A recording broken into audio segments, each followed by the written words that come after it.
ओम शांति। 20 जुलाई 2024 की साकार मुरली। आज के महावाक्य हैं, हमें स्वचिंतन कैसे करना है वो बाबा सिखा रहे हैं, और माया के संग का प्रभाव क्या होता है उसमें हम बच्चों को भी बता रहे हैं कि वंडर खाओ अपने पर। बाबा को भी वंडर लगता है कैसे बच्चे माया से प्रभावित होते हैं, परंतु अब कैसे उससे छूट जाना है और गृहस्थ व्यवहार में रहते अवस्था कैसे जमानी है। साथ ही बाबा आज हमें हमारी जांच की विधि भी समझा रहे हैं और पुण्य आत्मा भाव का वरदान भी मिलता है। प्यारे बाबा के महावाक्य सुनने से पहले ले चलते हैं अपने मन को अंतर्मुखता की ओर, परम सत्य की ओर। सत्य ये है कि मैं ज्योति बिंदु आत्मा हूँ, देह के आवरण के बीच चमकती हूँ। ये देह वस्त्र मात्र है, एक्टिंग के लिए धारण किया है। वास्तव में अब नाटक पूरा होता है। मेरे प्यारे पिता परमात्मा शिव बाबा पधारे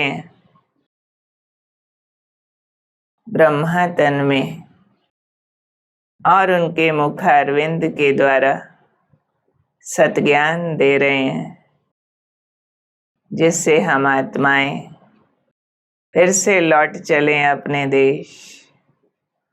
तो आज की बाबा की मधुर वाणी सुनते हैं। आज शिव बाबा बोले, मीठे बच्चे, माया रावण के संग में आकर तुम भटक गए। पवित्र पौधे अपवित्र बन गए, अब फिर पवित्र बनो। माया कहो रावण कहो एक ही बात है, सिंबॉलिक हैं 5 विकारों के। तो आत्मा जब विकारों के प्रभाव में आती है तो अपनी राह भटक जाती है, पवित्र से अपवित्र बन जाती है, दुख शांति में चले जाते हैं। अब फिर से बाबा पवित्र बनने का इशारा दे रहे हैं। साथ ही प्रश्न पूछा है, हर एक बच्चे को अपने ऊपर कौन सा वंडर लगता है। बाबा को भी बच्चों पर कौन सा वंडर लगता है। तो बच्चों को वंडर लगता है कि हम क्या थे, किसके बच्चे थे, परम शक्ति के। ऐसे बाप का हमें वर्षा मिला था। उन्होंने जो अपार सुख शांति वैभव हमें दिए थे, उस बाप को ही हम भूल गए। रावण आया तो इतनी फॉगी आ गई, जो रचयिता और रचना सब कुछ भूल गया। तो ये रावण की धुंध है जो मन बुद्धि को एकदम धुंधला कर देती है और अपना इतना सुख देने वाला पिता भुला देती है। और बाबा को भी बच्चों पर वंडर लगता है कि जिन बच्चों को मैंने इतना ऊंच बनाया, राज्य भाग्य दिया, वही बच्चे मेरी गिलानी करने लगे। रावण के संग में आकर सब कुछ गंवा दिया। बच्चे जब दुखी होते हैं तो इतने सुख देने वाले पिता को ही बोलने लग जाते हैं, हे भगवान, ये तुमने क्या किया, इतना दुख हमें क्यों दिया। तो बाबा को वंडर लगता है, मैंने तो सुख दिया, ऊंच बनाया, और बच्चे कैसे बोलने लगे, ग्लानि करने लगे।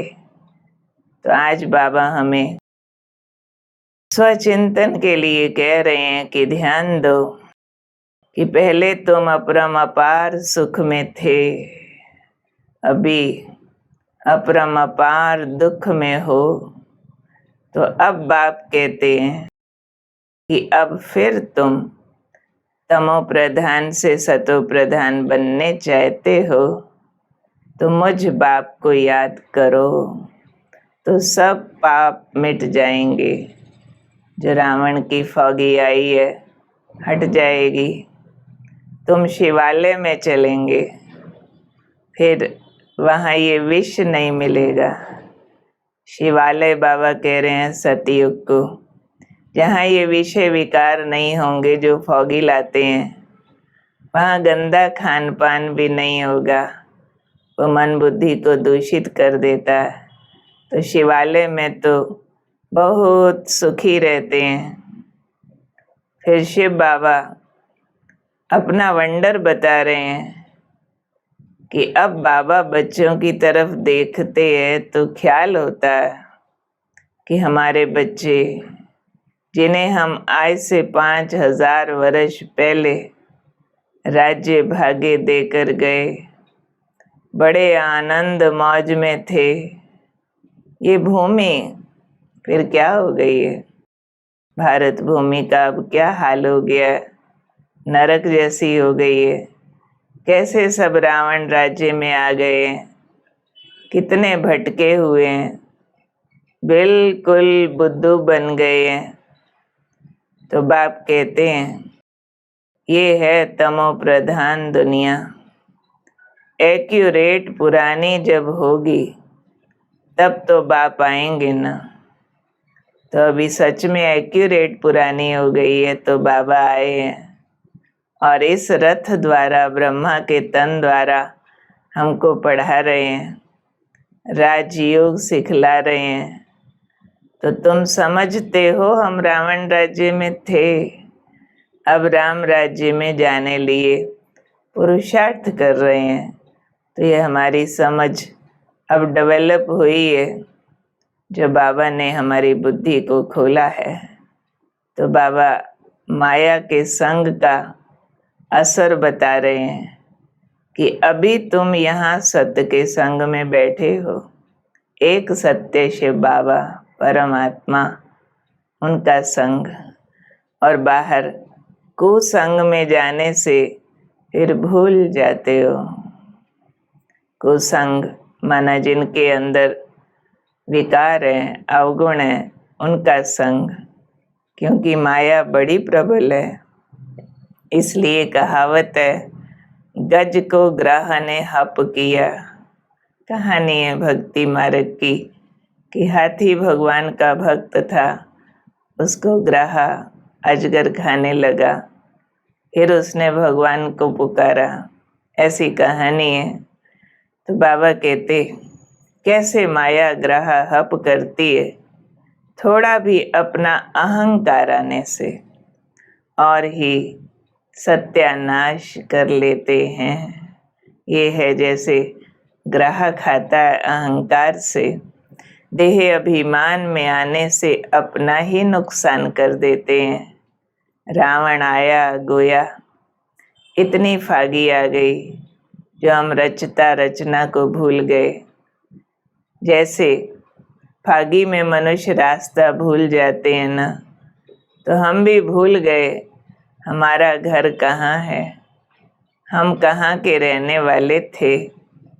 तो बाप कहते हैं माया के संग में तुम इतना गिर पड़े, जो जिसने तुमको आसमान में चढ़ाया उनकी ग्लानि करने लगे।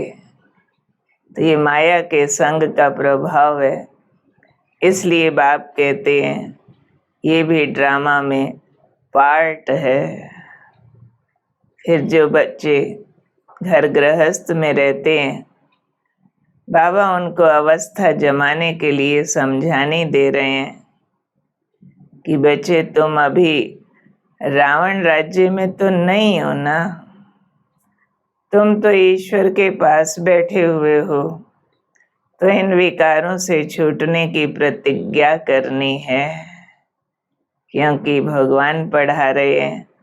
तो हमारा वायुमंडल डिफरेंट हो गया है, वो मदद, वो शक्ति मिल रही है, तो विकारों से छूटने की प्रतिज्ञा करनी चाहिए। फल गृहस्थ व्यवहार में रहो, तो गृहस्थ में रहते शरीर निर्वाह लिए धंधा आदि करते, सिर्फ बाप को याद करो। हम क्या थे, अब हम पराए राज्य में बैठे हैं, कितना हम दुखी हैं। तो याद करेंगे क्या थे हम। बाबा ने जब धरती पर शुरू भेजा था, हर नर नारायण हर नारी लक्ष्मी, सब सोने के महलों में देव देवियाँ सुख शांति के साम्राज्य में थे। अब बाबा हमको फिर से उसी शिवालय में ले जाते हैं, तो उसके लिए अटेंशन है कि गृहस्थ व्यवहार में रहते हुए अपनी अवस्था जमानी है। तो बाबा एक अटेंशन दिला रहे हैं कि बच्चे क्रोध मत करो। सर्जन से 5 विकारों की बीमारी छिपानी नहीं है, तो बाबा सर्जन है। अगर कोई भूल होती है, कोई अंदर कमजोरी काम करती है, तो बाबा को बताओ, वो सर्जन बनकर हमारी उस कमजोरी को निकालेंगे। परंतु सच बताना चाहिए कि हमारी बुद्धि इस तरफ जाती है, शिव बाबा तरफ नहीं जाती है। बताते नहीं तो वृद्धि को पाती है, अवस्था नहीं बनती है। तो बाबा समझाते हैं, बच्चे अब देही अभिमानी बनो, यानी सोल कॉन्शियस बनो, अपने को आत्मा समझ बाप को याद करो। साथ ही एक जांच बता रहे हैं बाबा कि अपने दिल में जांच करते रहना है। हमारी आँखें क्रिमिनल तो नहीं होती हैं, यानी किसी के रूप पर आकर्षित तो नहीं होती हैं, कोई भी प्रकार का फिजिकल अट्रैक्शन तो नहीं। अगर सिविलाइज हो जाए तो बाकी क्या चाहिए। सिविलाए बाबा कहते हैं आत्मा आत्मा, भाई भाई देखना, निर्विकार भाव से व्यवहार करना। तो नंबर 1 है काम विकार, जिससे आई क्रिमिनल होती है, वो बड़ी खराब है। इसलिए नाम पड़ा है क्रिमिनलाइज्ड, सिविलाइज्ड। तो क्रोध लोभ भी क्रिमिनल आई है। आंख से चीज देखते हैं तब तो लोभ होता ना, तो बैठे बैठे भूत आ जाता है। तो काम विकार का भी भूत है, क्रोध का भी भूत है, लोभ का भी भूत है। तो ये भी क्रिमिनलिटी है ना। नतीजा क्या होगा, 100 गुना पाप चढ़ जाएगा। इसलिए बाप को अपना अंदर का दिल में क्या चलता है वो गुप्त समाचार सुनाना चाहिए, ताकि अंदर के चिंतन को कैसे पवित्र करें वो बाबा हमें समझा सके। तो बार बार ध्यान देना, चेकिंग, और फिर बाबा से वेरीफाई कराना, ताकि हम इन विकारों के प्रभाव से मुक्त हो सकें। और अब चलिए लेते हैं बाबा से आज का वरदान। बाबा को देख लेते हैं सर्वशक्तिमान स्वरूप से। सर्वशक्तिमान मेरा बाबा मुझ में अपनी सब शक्तियां भर रहे हैं। उनकी दृष्टि मुझ पर आकर ठहर गई है। मेरी आत्म ज्योति तेज जगती जा रही है, शक्तियां अंदर भर रही हैं। वरद हस्त मेरे सिर पर है, वरदान मिलता बाबा का। बच्चे खुशियों के खजाने से संपन्न बन दुखी आत्माओं को खुशी का दान देने वाले पुण्य आत्मा भव। इस समय दुनिया में हर समय का दुख है और आपके पास हर समय की खुशी है। तो दुखी आत्माओं को खुशी देना ये सबसे बड़े से बड़ा पुण्य है। दुनिया वाले खुशी के लिए कितना समय संपत्ति खर्च करते हैं और आपको सहज अविनाशी खुशी का खजाना मिल गया। अब सिर्फ जो मिला है उसे बांटते जाओ। बांटना माना बढ़ाना। जो भी संबंध में आए वह अनुभव करे कि इनको कोई श्रेष्ठ प्राप्ति हुई है जिसकी इनको खुशी है। तो पुण्य आत्मा कौन? जो दुखी आत्माओं को अपनी प्राप्त की हुई खुशियाँ बांटते जाएं। तो आज दिन भर हम सबको खुशी बांटने का ये पुण्य कार्य करेंगे। स्लोगन: अनुभवी आत्मा कभी भी किसी बात में धोखा नहीं खा सकती, वह सदा विजयी रहती है। तो कौन हूँ मैं? अनुभवी आत्मा, विजयी बनने वाली। चलिए आज की मुरली का स्वरूप बनते हैं। याद दिलाते जाएं अपने आप को, मैं पुण्य आत्मा खुशियों के खजाने से संपन्न आत्मा हूँ। मुझे भगवान से हर समय की खुशी मिली है। मैं सभी आत्माओं को खुशी बांटती हूँ। मैं अनुभवी आत्मा हर धोखे से बची हुई रहती हूँ और मैं सदा स्वचिंतन, शुभ चिंतन में रहती हूँ। मैं अपनी कर्म इंद्रियों की जांच कर उन्हें निर्विकारी बना रही हूँ। माया की धुंध छंट गई है। मुझे स्वयं का सत्य रूप दिखाई दे रहा है। मैं बाबा को अपना सच्चा सच्चा समाचार देने वाला, ईश्वर के संग में रहने वाला विशेष बच्चा हूँ। आज की मुरली से होमवर्क लेंगे विशेष। सारा दिन में गिनेंगे कितनी आत्माओं को खुशी देने का, सुख देने का पुण्य किया। ये प्रैक्टिकल होमवर्क हम अवश्य करेंगे। ओम शांति।